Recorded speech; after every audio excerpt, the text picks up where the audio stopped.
Thinking about selling your home in Dayton? You've heard the usual advice, but what about the stuff that nobody tells you? In this video, I'm going to break down 7 secrets that most people probably won't talk about, not even agents in the greater Dayton area. So stick around because these tips could mean the difference between months on the market or multiple offers.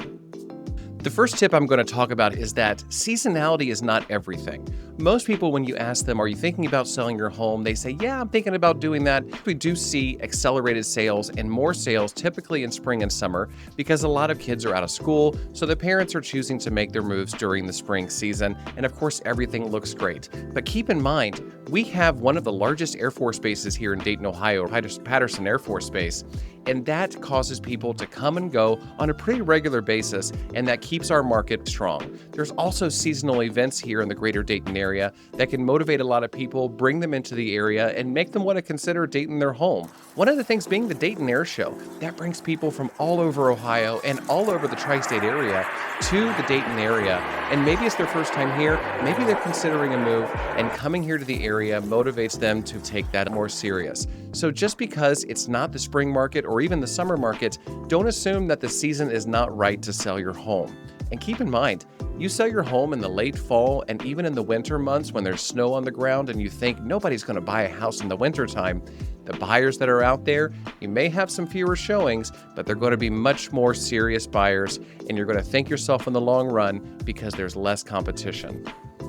The second secret I'm going to share with you when it comes to maximizing your home sale here in the greater Dayton area is the first weekend is everything. You get one shot in this market. Buyers are going to find their properties online, they're going to see all the photographs online, and they're going to be motivated to come into your property as soon as possible if it meets their criteria. So you have to take advantage of that first weekend. Go onto the market middle of the week, if not towards the end of the week, and immediately schedule an open house for that Saturday or Sunday to maximize the number of people that come through the property. Keep in mind, the buyers in this market right now, if they want to work with an agent, they have to have an exclusive buyer representation. This is a good thing for the buyers out there, and it protects the agents and the buyers alike.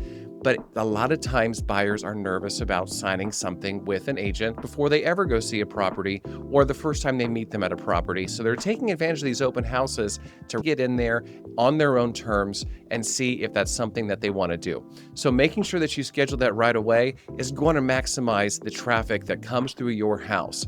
And you're going to make sure that you have everything in place, including your social media marketing, all of your teasers, video, to make the biggest splash possible. If you're on the market for longer than 10, 14, maybe even 20 days, and you haven't seen the activity that you're looking for, then it's time to make those adjustments. And that's why coming out of the gate, having everything ready and nothing left behind is going to help you in the long run. Trust me on this.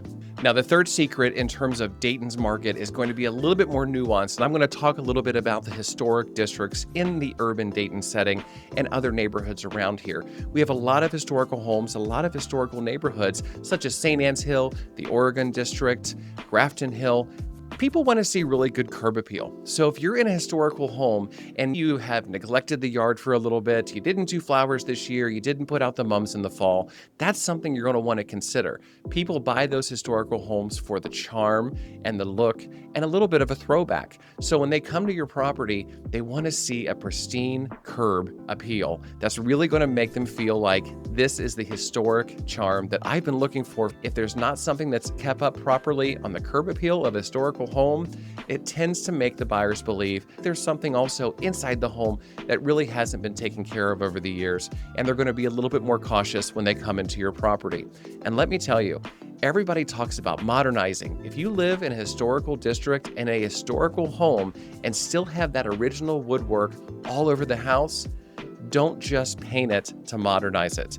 Keeping everything original and giving a lend to the historical nature of the property is going to help you when it comes time to sell the property. Those historical buyers know what they're looking for, and if you don't have it, there's non-negotiables already in place. Now, the fourth secret here really isn't much of a secret, but it's something I feel a lot of sellers will overlook, and that is the importance of the school system. I always preach as a realtor here in the greater Dayton area that even if you don't have kids or don't plan on having kids, the school system is still a huge factor when it comes time for you to decide where you're going to move, where you're going to buy, and what you're going to call home for the next 5, 10, 15 years. So you want to make sure that if you live in a good school district, that your realtor is really positioning the home to showcase just how good that school district is and how it benefits the home values in the neighborhoods around there. Keeping on top of the school district, advertising how strong those districts are, even including school information on those property flyers for the open houses is going to go a long way. Keep in mind, you don't have to have kids to focus on the school districts. That's what's going to maintain the property values, and you're going to thank yourself. Now, the fifth secret we're going to talk about here is that low ball offers are good offers. And it's not because they think that your home isn't worth maybe what you're asking. It's a negotiating strategy. That's the point of having a licensed agent such as myself in your property to help you in the event those lowball offers come in on your property within the first couple of days. You don't want to get emotional when it comes to why is a buyer offering this low offer. A lot of times these buyers are throwing this out there because they want to see what the motivation of those sellers is. And a lot of times I have seen lowball offers come to my seller's door, and by the time we negotiate, we have at, near, or even at asking price. That's the final contract price.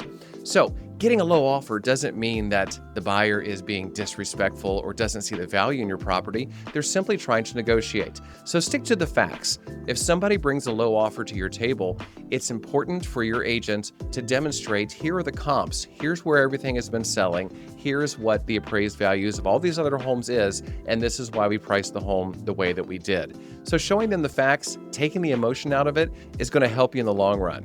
The last thing you want to do is get emotional because a buyer gave you a low offer and refused to negotiate or even respond to it. It's going to hurt you in the end, and you may have missed out on somebody that was willing to come up a lot more than you ever expected. Now, the sixth secret here that a lot of agents don't want to talk about is that incentives work. Here in the greater Dayton area, these buyers are looking for a bargain. They're looking for a deal.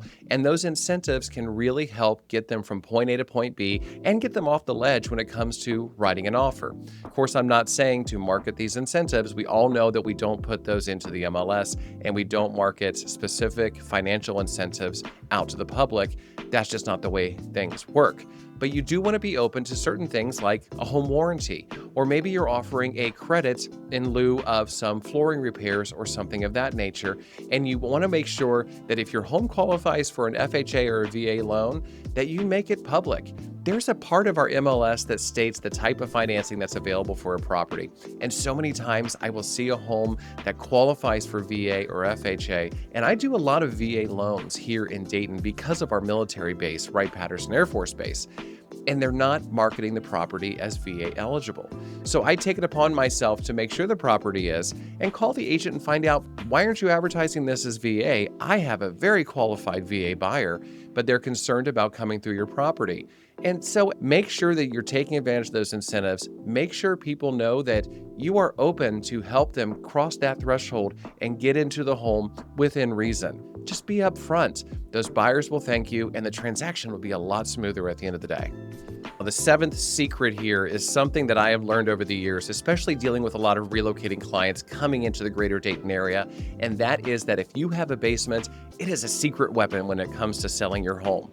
In Ohio, people are really looking for those basements, unfinished or finished. And one of the main reasons is we, of course, have our severe weather in the spring, in the fall. We can have tornado events happen from time to time, and people like to have the safety of a basement they can go to in the event some tornadoes were to happen in the area in which they live. But more importantly, people are now leaning more and more towards entertainment areas in their basements, TV, gaming, fitness centers, office space. So if you have a finished basement, stage the property so that you can showcase exactly what that basement could be used for. And if you don't want to actually bring in the physical furniture to stage the property in the basement, work with your agent to discuss virtual staging.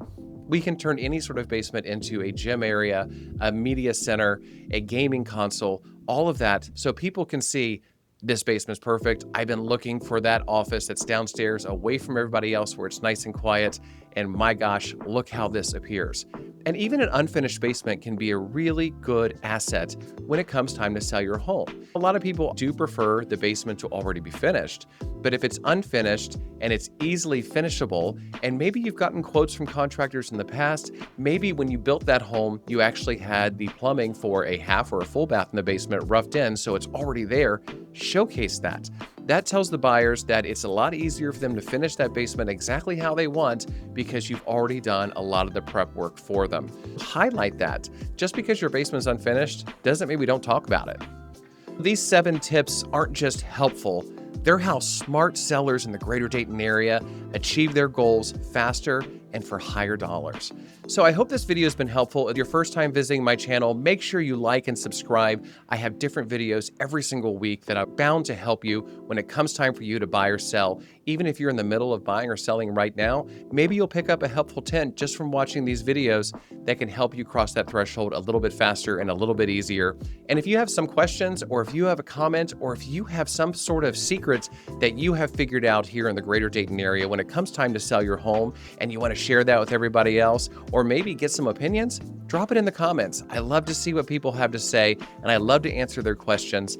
Once again, my name is David Moyer. I'm with Keller Williams Advisors and David Moyer Real Estate in the greater Dayton area. I've been here for over 21 years selling real estate full-time, and I can't wait to help you get into your new home.